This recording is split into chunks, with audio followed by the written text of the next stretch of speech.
sudah muncul video yang menggambarkan jatuhnya pesawat dan itu diduga adalah pesawat MH017 yang terbang dari Amsterdam menuju ke Kuala Lumpur. Pesawat Boeing 777 memang banyak digunakan oleh sejumlah maskapai karena pesawat tersebut merupakan jenis pesawat yang aman dan berbadan lebar sehingga bisa mengangkut banyak penumpang dan menerbangkan mereka dalam keadaan selamat. Tetapi yang terjadi hari ini adalah pesawat MH017 dengan rute penerbangan Amsterdam Kuala Lumpur jatuh, yang diduga jatuh di perbatasan Ukraina Rusia.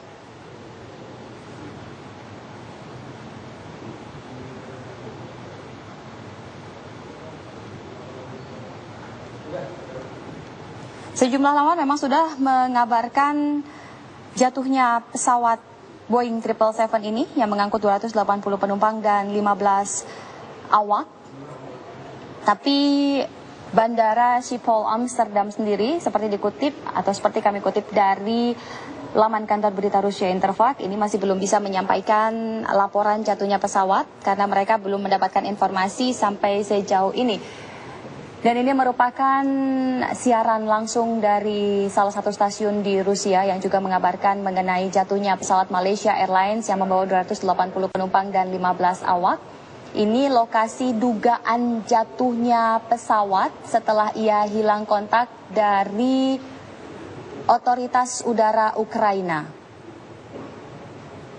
Catatan terakhir memang masih simpang siur antara ketinggian. Sudah muncul video yang menggambarkan jatuhnya pesawat dan itu diduga adalah pesawat MH017 yang terbang dari Amsterdam menuju ke Kuala Lumpur. Pesawat Boeing 777 memang banyak digunakan oleh sejumlah maskapai karena pesawat tersebut merupakan jenis pesawat yang aman dan berbadan lebar sehingga bisa mengangkut banyak penumpang dan menerbangkan mereka dalam keadaan selamat. Tetapi yang terjadi hari ini adalah pesawat MH017 dengan rute penerbangan Amsterdam Kuala Lumpur jatuh, yang diduga jatuh di perbatasan Ukraina Rusia.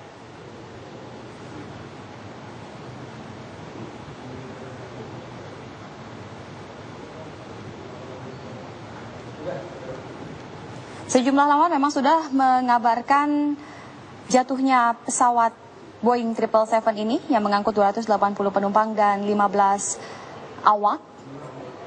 Tapi Bandara Schiphol Amsterdam sendiri seperti dikutip atau seperti kami kutip dari laman kantor berita Rusia Interfax, ini masih belum bisa menyampaikan laporan jatuhnya pesawat karena mereka belum mendapatkan informasi sampai sejauh ini.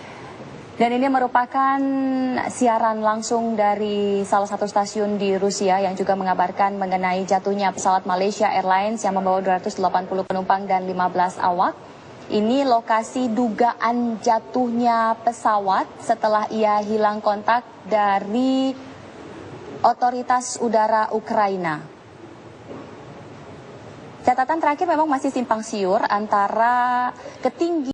Sudah muncul video yang menggambarkan jatuhnya pesawat dan itu diduga adalah pesawat MH017 yang terbang dari Amsterdam menuju ke Kuala Lumpur.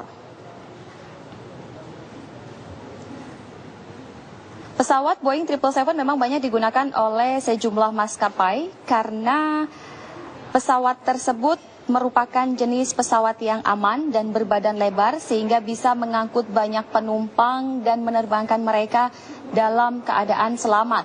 Tetapi yang terjadi hari ini adalah pesawat MH017 dengan rute penerbangan Amsterdam Kuala Lumpur jatuh, yang diduga jatuh di perbatasan Ukraina Rusia.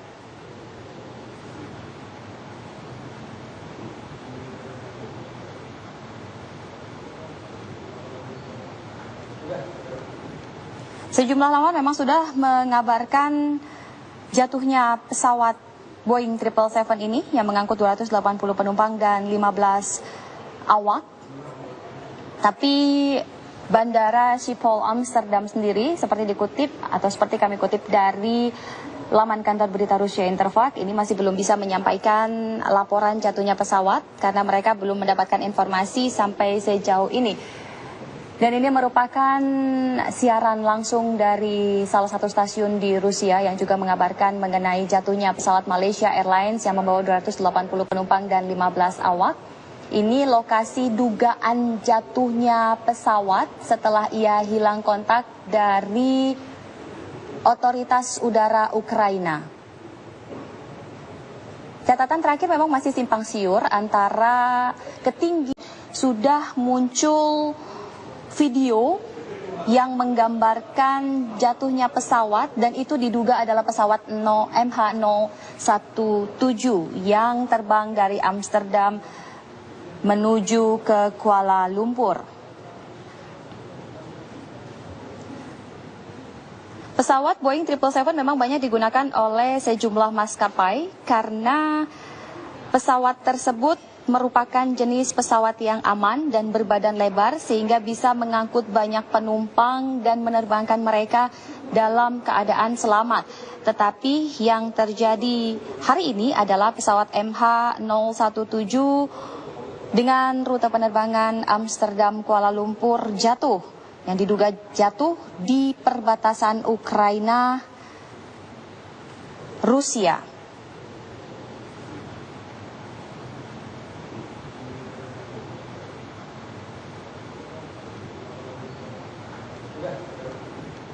Sejumlah laman memang sudah mengabarkan jatuhnya pesawat Boeing 777 ini yang mengangkut 280 penumpang dan 15 awak. Tapi Bandara Schiphol Amsterdam sendiri seperti dikutip atau seperti kami kutip dari laman kantor berita Rusia Interfax ini masih belum bisa menyampaikan laporan jatuhnya pesawat karena mereka belum mendapatkan informasi sampai sejauh ini. Dan ini merupakan siaran langsung dari salah satu stasiun di Rusia yang juga mengabarkan mengenai jatuhnya pesawat Malaysia Airlines yang membawa 280 penumpang dan 15 awak. Ini lokasi dugaan jatuhnya pesawat setelah ia hilang kontak dari otoritas udara Ukraina. Catatan terakhir memang masih simpang siur antara ketinggian.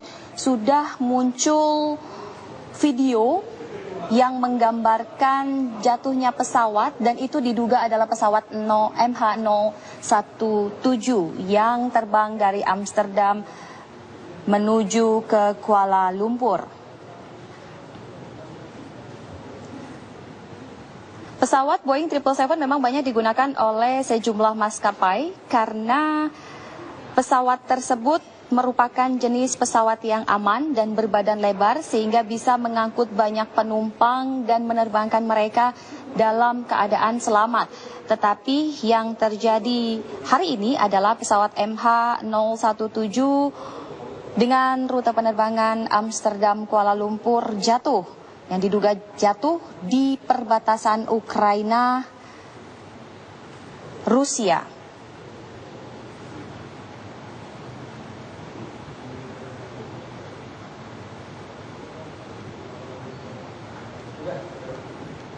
Sejumlah laman memang sudah mengabarkan jatuhnya pesawat Boeing 777 ini yang mengangkut 280 penumpang dan 15 awak. Tapi Bandara Schiphol Amsterdam sendiri seperti dikutip atau seperti kami kutip dari laman kantor berita Rusia Interfax ini masih belum bisa menyampaikan laporan jatuhnya pesawat karena mereka belum mendapatkan informasi sampai sejauh ini. Dan ini merupakan siaran langsung dari salah satu stasiun di Rusia yang juga mengabarkan mengenai jatuhnya pesawat Malaysia Airlines yang membawa 280 penumpang dan 15 awak. Ini lokasi dugaan jatuhnya pesawat setelah ia hilang kontak dari otoritas udara Ukraina. Catatan terakhir memang masih simpang siur antara ketinggian. Sudah muncul video yang menggambarkan jatuhnya pesawat, dan itu diduga adalah pesawat MH017 yang terbang dari Amsterdam menuju ke Kuala Lumpur. Pesawat Boeing 777 memang banyak digunakan oleh sejumlah maskapai karena pesawat tersebut merupakan jenis pesawat yang aman dan berbadan lebar sehingga bisa mengangkut banyak penumpang dan menerbangkan mereka dalam keadaan selamat. Tetapi yang terjadi hari ini adalah pesawat MH017 dengan rute penerbangan Amsterdam Kuala Lumpur jatuh, yang diduga jatuh di perbatasan Ukraina Rusia.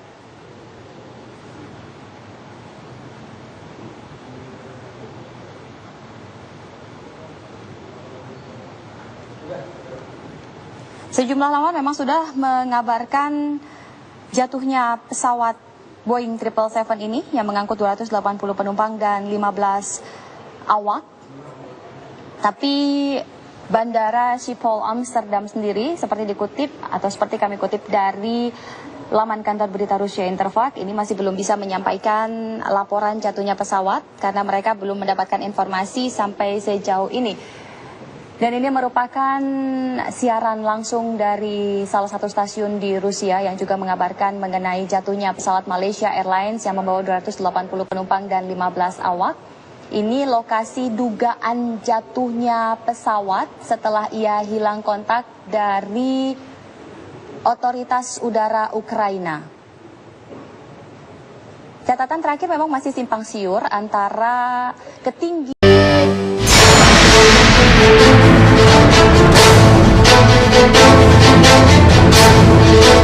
Kata kutukan adalah sebuah kata yang membuat kita merasa miris saat mendengarnya, terlebih kepada mereka yang mempercayainya.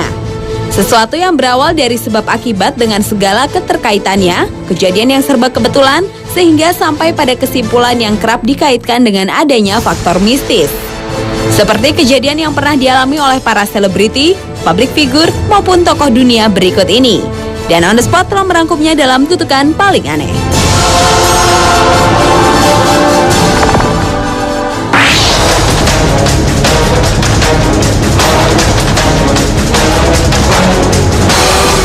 Diawali dengan kutukan pernikahan Maria Vittoria Dal Pozzo dan Pangeran Amadeo I.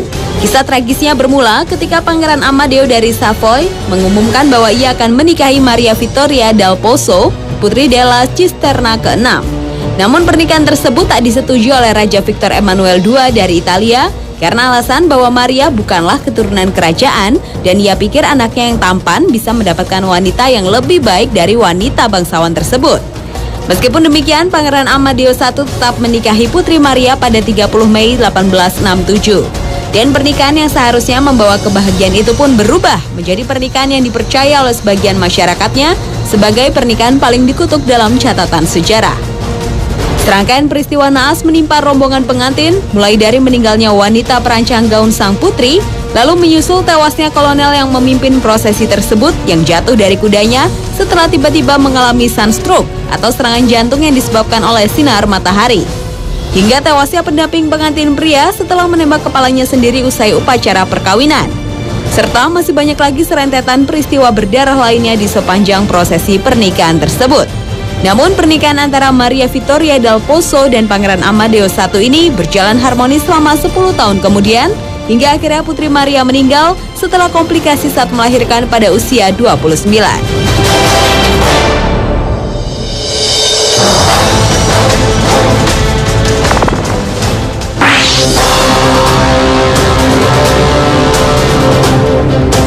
Selanjutnya adalah kutukan makam Timur. Timur yang hidup pada 8 April 1336 hingga 18 Februari 1405 ini dikenal sebagai Tamerlane yang adalah seorang penakluk wilayah Asia Barat, Selatan, dan Tengah dari Turki serta merupakan pendiri dinasti Timurid sejak 1370 hingga 1405 di Asia Tengah. Setelah mendapatkan gelar Raja Agung Great Khan pada tahun 1369, Timur meluncurkan sebuah kampanye mengerikan dari Persia ke Rusia Selatan Timur untuk membuat kakek Genghis bangga dengan membuat piramida dari 70.000 tengkorak manusia di India Utara. Ketika Tamerlan tewas di tahun 1405, ia pun dikebumikan di kompleks Gur-e-Amir di Samarkand, Uzbekistan. Sebuah lempeng giok hijau megah yang pernah digunakan sebagai singgasana Kabekan ditempatkan di sekitar makam timur dan ditutup dengan tulisan Arab tentang betapa mengagumkannya orang Mongol ini. Untuk memastikan tidak ada orang yang mengganggu jasad Timur ini, maka dituliskanlah kata-kata, "Ketika aku bangkit dari kubur, dunia akan bergetar." Hingga pada tahun 1941, 2 hari setelah peneliti Uni Soviet, ahli arkeologi Mikhail Mikhailovich Gerasimov menemukan dan membongkar makam itu, Uni Soviet diserbu Nazi Jerman dalam operasi Barbarossa, serangan terbesar dan paling brutal di Perang Dunia II. Setelah kehilangan jutaan tentara dan warga Soviet, orang-orang Rusia tersebut mulai yakin terhadap kutukan dari makam tersebut, sehingga akhirnya mengembalikan Timur ke makamnya dengan tata cara pemakaman Islami sepenuhnya di tanggal 20 Desember 1942. Dan pada waktu yang sama, dalam operasi badai musim dingin, upaya terakhir Jerman untuk lari dari penghancuran di Stalingrad pun gagal.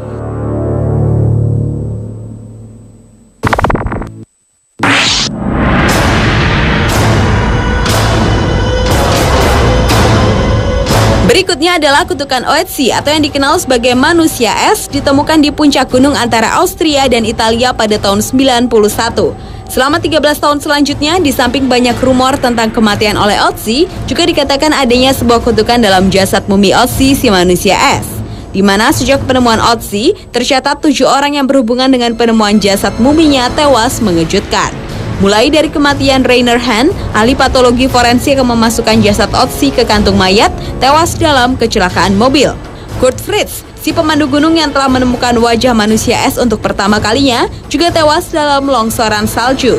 Rainer Holz, yang membuat sebuah film dokumenter tentang pemulihan Ötzi, meninggal karena tumor otak. Helmut Simon, yang terkenal sebagai Bapak Ötzi karena menjadi salah satu pendaki Jerman yang menemukan tubuhnya, ditemukan tewas di sungai setelah jatuh 300 kaki. Dieter Warnick, Konrad Splinder, hingga Tom Loy yang membuat penemuan luar biasa tentang darah pada pakaian dan senjata Ötzi, meninggal karena penyakit darah keturunan. Peristiwa kematian ketujuh orang tersebut masih terbilang wajar, namun menjadi janggal ketika dihubungkan dengan kronologi penemuan jasad mumi Ötzi yang misterius ini. Sehingga beberapa teori pun coba diuji untuk mengungkap penyebab kematian Ötzi si manusia es, yang kini tersimpan di Museum Arkeologi Tyrol Selatan di Bolzano, Italia Utara.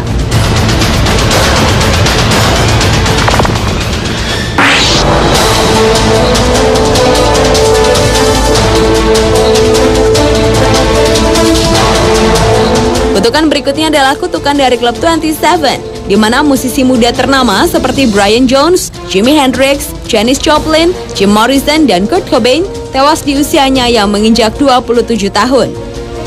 Jones tewas tenggelam di sebuah kolam, Hendrix tewas karena sesak nafas, Joplin dan Morrison yang meninggal karena overdosis heroin, serta Cobain yang menembak mukanya sendiri. Meski masih banyak kontroversi seputar adanya klub 27 ini, namun nyatanya sudah ada 41 anggota dari apa yang disebut 27 Club yang semuanya berawal dari Alexander Levy yang meninggal bulan Januari 1892. Kemudian Louis Chauvin, musisi ragtime, tewas tahun 1908 akibat neurosipilitic sclerosis. Dan kemudian Robert Johnson yang dipercaya sebagai penemu blues yang tewas pada usia 27 tahun 1938. Meski ada cerita legenda bahwa Johnson menjual jiwanya kepada setan agar bisa menciptakan musik hebat. Dan orang yang paling baru dalam daftar 27 Club ini adalah penyanyi dan pencipta lagu Amy Winehouse yang tewas karena overdosis obat di kediamannya di London pada 23 Juli 2011. Karena kematiannya, para musisi tersebut di puncak karirnya saat berusia 27 tahun itulah muncul klub 27 yang diyakini beberapa kalangan sebagai kutukan bagi para musisi yang meninggal di usia tersebut. Sepertinya ada sesuatu seperti garis perak bagi semua kejadian tersebut, di mana para bintang ini tidak dapat hidup cukup lama.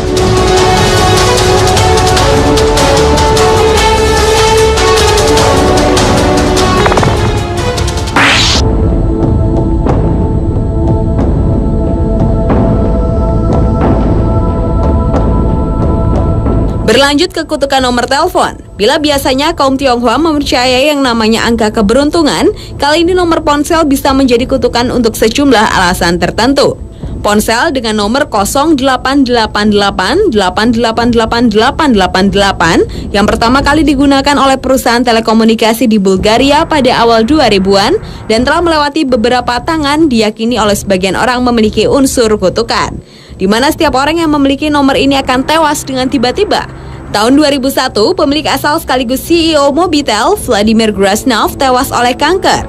Dan nomor tersebut kemudian diberikan ke bos mafia bernama Konstantin Dimitrov yang tertembak mati ketika makan malam dengan seorang model pada tahun 2003. Terakhir, nomor ini sampai ke tangan usahawan bernama Konstantin Jeslev yang tertembak di luar sebuah restoran khas India di ibu kota Bulgaris pada tahun 2005. Konstantin yang pertama adalah seorang bos mafia dan Konstantin kedua merupakan usahawan korup di perusahaan obat-obatan dan kemungkinan dibunuh oleh orang Rusia yang tidak menyukai persaingan. Namun ada sesuatu yang menyeramkan tentang dua orang yang memiliki kesamaan nama ini dalam hal kesamaan jenis usaha, di mana keduanya mati dengan cara yang sama, pada lokasi yang sama, dan ketika membawa ponsel dengan nomor yang sama. Sejak itu, Mobitel mencabut nomor telepon tersebut tanpa keterangan yang jelas.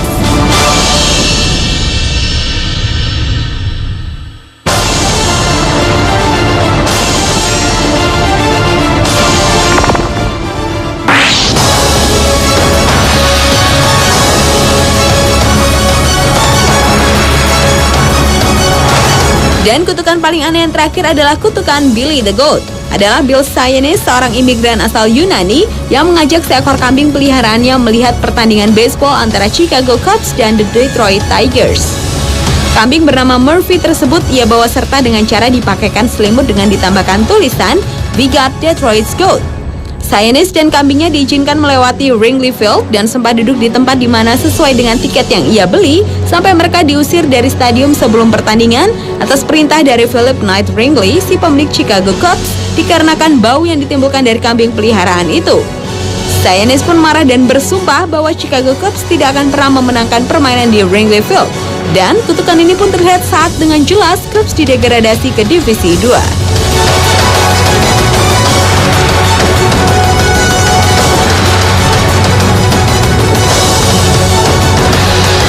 Pemirsa, kutukan paling aneh versi On The Spot.